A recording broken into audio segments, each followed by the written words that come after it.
നമസ്കാരം സുഹൃത്തുക്കളെ. അപ്പോൾ കൺസ്ട്രക്ഷൻ കെമിക്കൽസിൽ നമുക്ക് ഉപകാരപ്രദമായിട്ടുള്ള ഒരുപാട് പ്രൊഡക്റ്റുകളുണ്ട്. അപ്പോൾ അത്തരം ഒരു പുതിയ പ്രൊഡക്ട്സിനെ കുറിച്ചിട്ടാണ് ഇവിടെ ഞാൻ പറയാൻ പോകുന്നത്. കൺസ്ട്രക്ഷൻ കെമിക്കൽസിലെ ഓൾറൗണ്ടർ ആയിട്ടാണ് SBR ലാറ്റക്സ് അറിയപ്പെടുന്നത്. SBR എന്ന് പറഞ്ഞാൽ സ്റ്റെയർ ആൻഡ് ബിറ്റഡിംഗ് റബ്ബർ എന്നുള്ളതിൻ്റെ ഷോർട്ട് ഫോം ആണ് SBR.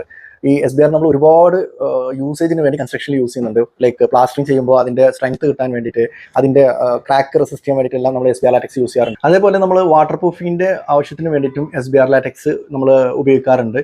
അതുപോലെ ബോണ്ടിങ് ജോയിന്റ് ആയിട്ട്, അതായത് നമ്മൾ വൈറ്റ് സിമെന്റ് ഒക്കെ അടിക്കുമ്പോൾ അവരത് ഒട്ടിപ്പിടിക്കാൻ വേണ്ടിയിട്ടും ഈ SBR ലാറ്റക്സ് ഉപയോഗിക്കാറുണ്ട്. നോർമലി 1 ലിറ്റർ, 5 ലിറ്റർ, 20 ലിറ്റർ ഇങ്ങനെയാണ് SBR ലാറ്റക്സ് പാക്കേജുകളായിട്ട് വരിക. പല ബ്രാൻഡുകളിലും ഈ മെറ്റീരിയൽ ഇറങ്ങുന്നുണ്ട്. Sika, Fosroc, doctor fixit, Asian paints, Berger paints, അങ്ങനെ എല്ലാ കമ്പനികളും SBR ലാറ്റക്സ് കൊണ്ട് അവരുടേതായുള്ള പേരിൽ അറിയപ്പെടുന്നുണ്ട്. ഇതിൽ നമ്മൾ നോക്കേണ്ട അതിന്റെ സോൾഡ് കണ്ടന്റ് ആണ്. മിനിമം ഒരു 35 to 40 അല്ലെങ്കിൽ 40+ ഉള്ള SBR ലാറ്റക്സ് ഒക്കെ നല്ല പെർഫോം ചെയ്യുന്ന മെറ്റീരിയൽ ആയിരിക്കും. അപ്പോൾ ഇത്തരത്തിലുള്ള എല്ലാ തരം കൺസ്ട്രക്ഷൻ കെമിക്കൽസും കേരളത്തിനോട് നീളം ടെക്ഫാൻ ഷോപ്പിൽ നിങ്ങൾക്ക് ലഭിക്കുന്നതാണ്.